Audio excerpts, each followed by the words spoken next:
Question number exercise number 1.2 के लिए है, उसका कॉन्सेप्ट दिया हुआ है। जितना 1.2 में है क्वेश्चन, उनके सारे कॉन्सेप्ट एक ही बार में मैंने इसमें बता दिया हूँ। तब मैं एक्सरसाइज पढ़ाऊंगा। पहले इसे कॉन्सेप्ट जान लो तो एक्सरसाइज जानिए। रिक्त समुच्चय दिया हुआ है, ये एंटी सेट है। ये परिभाषा क्या कह रही है देखिए, लिखा हुआ है एक समुच्चय जिसमें एक भी अवयव नहीं होता है रिक्त समुच्चय या शून्य समुच्चय कहलाता है। उसको ऐसे दिखाया जाता है, ये ए ऐसे सेट या एक 5 या ऐसे लिखकर 1 और 2 के बीच कोई प्राकृत संख्या है नहीं है, तो ये ऐसे दिखाते हैं। इसे निर्माण रूप में भी कहते हैं। ठीक, ये परिमित दिया हुआ है, परिमित समुच्चय। इसकी परिभाषा क्या होती है? एक समुच्चय जो रिक्त है अथवा जिसके अवयवों की संख्या निश्चित होती है, उसे परिमित समुच्चय कहते हैं या कहलाता है। ठीक है, जैसे आपको ये मैंने एग्जाम्पल में दिखाया है, ये खाली है, ये ए के बराबर 5, या ऐसे लिख लो 1 2 3 4, ये परिमित है। या ऐसे दिखा दो डब्लू सप्ताह के दिनों की का समुच्चय, यानी सप्ताह में जो डब्लू वाला दिन आता है उनकी संख्या क्या होती है, एक, तो यही परिमित है। इस तरह लिखा दिया। अब अपरिमित, अपरिमित में क्या लिखा हुआ है देखिए, अपरिमित, यहाँ अपरिमित एक समुच्चय जो रिक्त नहीं अथवा जिसके अवयवों की संख्या अनिश्चित होती है, वह अपरिमित कहलाता है। जैसे देखो 1 2 3 4 डैश डैश, यह परिमित की है। ठीक है, तो इसी चीज को मैंने ये लिख दिया है, ये निर्माण रूप में, ये सारणी रूप में, निर्माण रूप में। ठीक, अब देखो ये बी सेट, इसको मैंने निर्माण रूप में लिख दिया है और इसी को ये दिखा दिया है 1 3 5 7 9 डैश डैश। तो किसकी पहचान है? अपरिमित की। तो ये समान समुच्चय की है। ठीक, समान समुच्चय, समान समुच्चय की परिभाषा क्या लिखा हुआ है? परिभाषा, दो समुच्चय ए और बी समान कहलाते हैं यदि उनमें तथ्यतः समान अवयव हों। देखिए 1 2 3 ए में है, बी में देखो 3 1 2, तो ये आपस में क्या है? समान है। तो इस प्रकार हम ये 1.2 के सारे कॉन्सेप्ट समाप्त हो गए। अब एक्सरसाइज को हम देखते हैं। तो देखिए यहाँ पास इसमें से बताना है निम्नलिखित में से कौन सा रिक्त समुच्चय है। तो देखिए इसको रिक्त समुच्चय 2 से भाज्य विषम प्राकृत संख्याओं का समुच्चय, यानी क्या कोई विषम संख्या 2 से भाज्य हो सकती है क्या? कोई विषम संख्या 2 से भाज्य कर सकते हैं क्या? नहीं। तो ये नहीं है, तो ये क्या हो जाएगा? रिक्त। किसकी पहचान है? रिक्त की। अब ये मत समझो सर जी हम 2 से भाग कर डेसिमल में, दशमलव के रूप में हो जाए, वैसे नहीं, पूरी पूरी कट जाए। जैसे आप 4 ये सम संख्या को काटते हो, है ना, तो विषम संख्या 2 से कहाँ कट सकती है? तो ये क्या कहलाएगा? रिक्त। अब सम आभाज्य संख्याओं को समुच्चय, तो सम आभाज्य संख्या क्या होती है? ये 2 होती है, तो ये तो रिक्त तो है नहीं, ये रिक्त नहीं है। ठीक, तो इसी हमारा इससे मतलब नहीं है। तो कौन रिक्त हुआ? एक, ये हो गया। अब देखिए x दैट x एक प्राकृत संख्या जो 5 से छोटी, तो 5 से छोटी हम ले लेते हैं। देखिए 5 से छोटी क्या है? 1 2 3 4। अब देखिए अब x का मान 7 से बड़ा लेना है, तो देखो यहाँ 5 हो गया, ये 6 हो गया, ये 7 हो गया। अब क्या बड़ा लेना है 7 से? तो ये देखिए अब ये कहाँ बड़ा तक जाएगा? अब ये भी तो नहीं पता है। तो देखो रिक्त हुआ कि नहीं हुआ? हाँ, तो ये कहेंगे क्या समुच्चय? इसको रिक्त, ये भी हमारा रिक्त है, तो इसको लिख देंगे रिक्त समुच्चय। ठीक है, रिक्त समुच्चय, ये हमारा रिक्त समुच्चय है। ठीक है, अब देखिए यहाँ चौथा number, y belong to y किन्हीं भी 2 समांतर रेखाओं का उभयनिष्ठ भी। देखिए यहाँ पास ऐसे समांतर लाइन ले लीजिए इस प्रकार। अब ये समांतर लाइन के बीच कोई उभयनिष्ठ बिंदु नहीं है, तो इसको क्या कहा जाएगा? रिक्त। क्या होगा? रिक्त, रिक्त समुच्चय हमारा ये रिक्त समुच्चय। अच्छा आ जाओ यहाँ, तो ये चीज क्या है दूसरा नंबर में? निम्नलिखित समुच्चयों में से कौन सा परिमित और कौन सा अपरिमित है?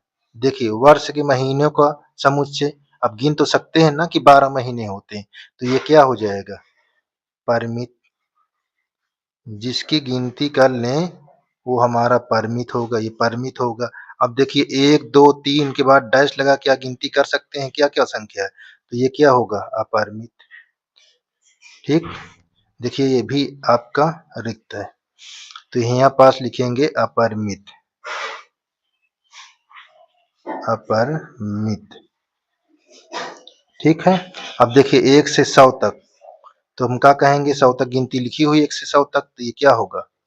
परिमित होगा, परिमित होगा। अब देखिए यहाँ चौथा नंबर पर 100 से बड़ा, 100 से बड़ा लिखो 101, 102, अब 103 कहाँ तक जा रहा है? ये गिनती करने से बाहर जा रहा है ना, काउंटिंग से बाहर जा रहा है। जब काउंटिंग से बाहर जा रहा है तो हम क्या कहेंगे इसको? हम ये बोलेंगे कि ये अपरिमित है। क्या है? अपरिमित। क्या है? अपरिमित है, ठीक। अब देखिए यहाँ पास पांचवा, 99 से छोटी, 99 से छोटी अभाज्य पूर्णांक, तो 99 से छोटी, देखो अभाज्य, देखिए 2 भी है लेकिन ये सम संख्या, 2, 3, 5, 7 डैश डैश डैश डैश 97, ये काउंटिंग तो कर लेंगे, तो ये क्या होगा? परिमित होगा, परिमित, ठीक। अब आगे देखिए यहाँ, अब परिमित है, तो अब देखिए तीसरा नंबर में, निम्नलिखित समुच्चयों में से प्रत्येक के लिए बतलाइए कि कौन परिमित और कौन अपरिमित। तो देखिए नंबर 1 के लिए, नंबर 1 के लिए x अक्ष के समांतर, तो मैं यहाँ अक्ष बना लेता हूँ। देखिए ये आपका अक्ष बन गया, यहाँ x अक्ष, ये y अक्ष। अब x अक्ष के समांतर ये लाइन जा रही हैं दोनों, तो क्या ये परिमित है? क्या नहीं, अपरिमित है। इसकी काउंटिंग नहीं कर पाएंगे कि कहाँ ये जा रही हैं, ठीक। अच्छा, अंग्रेजी वर्णमाला, ये तो हम काउंटिंग कर लिए कि A to Z है ना, A to Z, तो ये परिमित होगा। जिसकी काउंटिंग कर लें हम वो परिमित। देखिए 5 की गुणक संख्या, तो ये 5 की क्या होगा? 5 होगा, 10, 15, 20 डैश डैश, तो ये क्या होगा? अपरिमित। क्या होगा? अपरिमित, अपरिमित समुच्चय, ठीक। अब पृथ्वी पर रहने वाले, पृथ्वी बना दीजिए। देखिए ये हमारी पृथ्वी है, अब इस पृथ्वी के अंदर काउंटिंग नंबर हो सकता है, तो ये पृथ्वी है, तो हमारे इसको क्या कहेंगे कि परिमित है, ठीक है, परिमित। अब देखिए यहाँ पास पांचवा नंबर, मूल बिंदु से होकर जाने वाले वृत्तों की संख्या। देखिए यहाँ हम पहले अक्ष बना लें, ये x अक्ष, ये y। अब यहाँ पास मूल बिंदु ये है, इस पर से हम क्या करें? वृत्त बनाएं। ये देखिए ये तो कितने हो रहे हैं? इसमें क्या हो रहे हैं? अपरिमित। तो किसकी पहचान है? अपरिमित, अपरिमित समुच्चय, ठीक। तो क्या है ये? अपरिमित समुच्चय।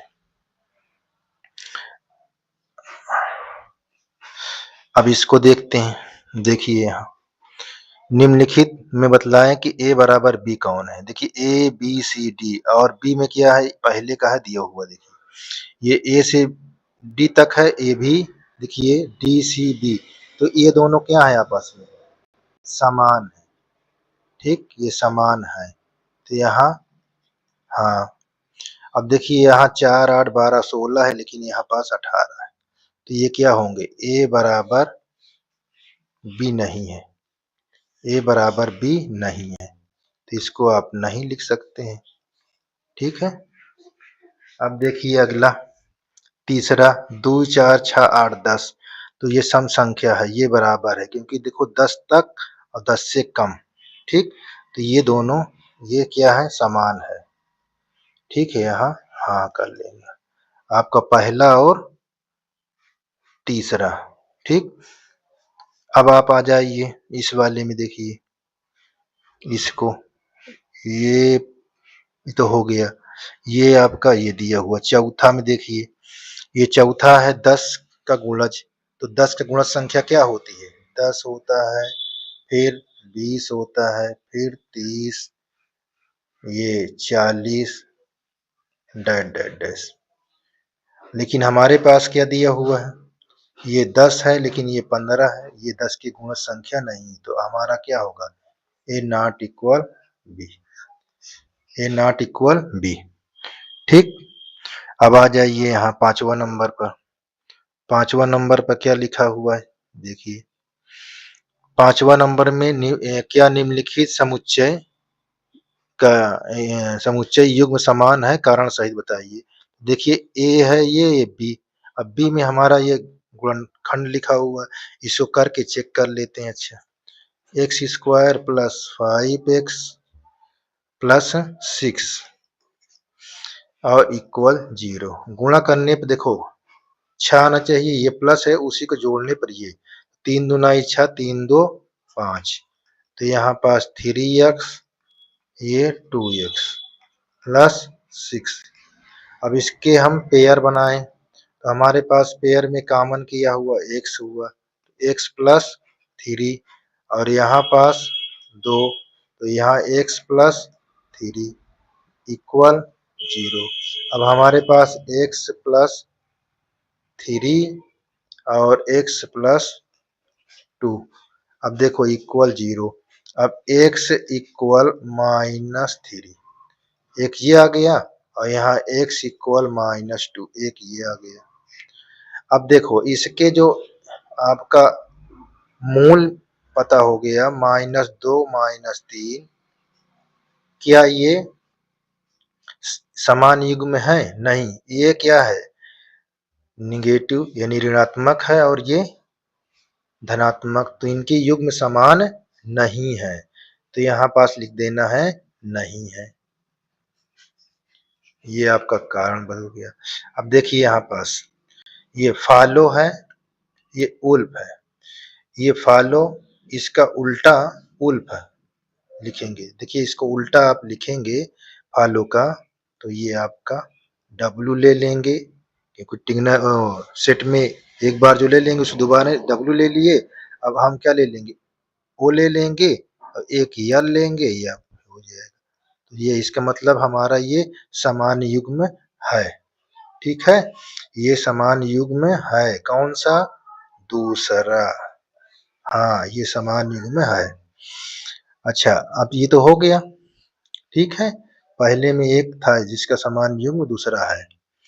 अब देखिए नीचे दिए हुए समुच्चय में से समान समुच्चय को चयन कीजिए, तो देखिए ये ए किसी में नहीं मिल रहा है, बी देखिए, अच्छा डी में मिल रहा है, तो ए बी इक्वल डी, ये समान है, ठीक। अब देखिए कोई मिल रहा नहीं, अच्छा ई मिल रहा है जी में, तो ई जी ये क्या है, समान युग्म है, ठीक। इस प्रकार आपका ये सारे 1 पॉइंट टोटल क्वेश्चन समाप्त हो गया है, और इसी तरह कॉन्सेप्ट के साथ आपको 1.3 बताया जाएगा, ठीक है, धन्यवाद।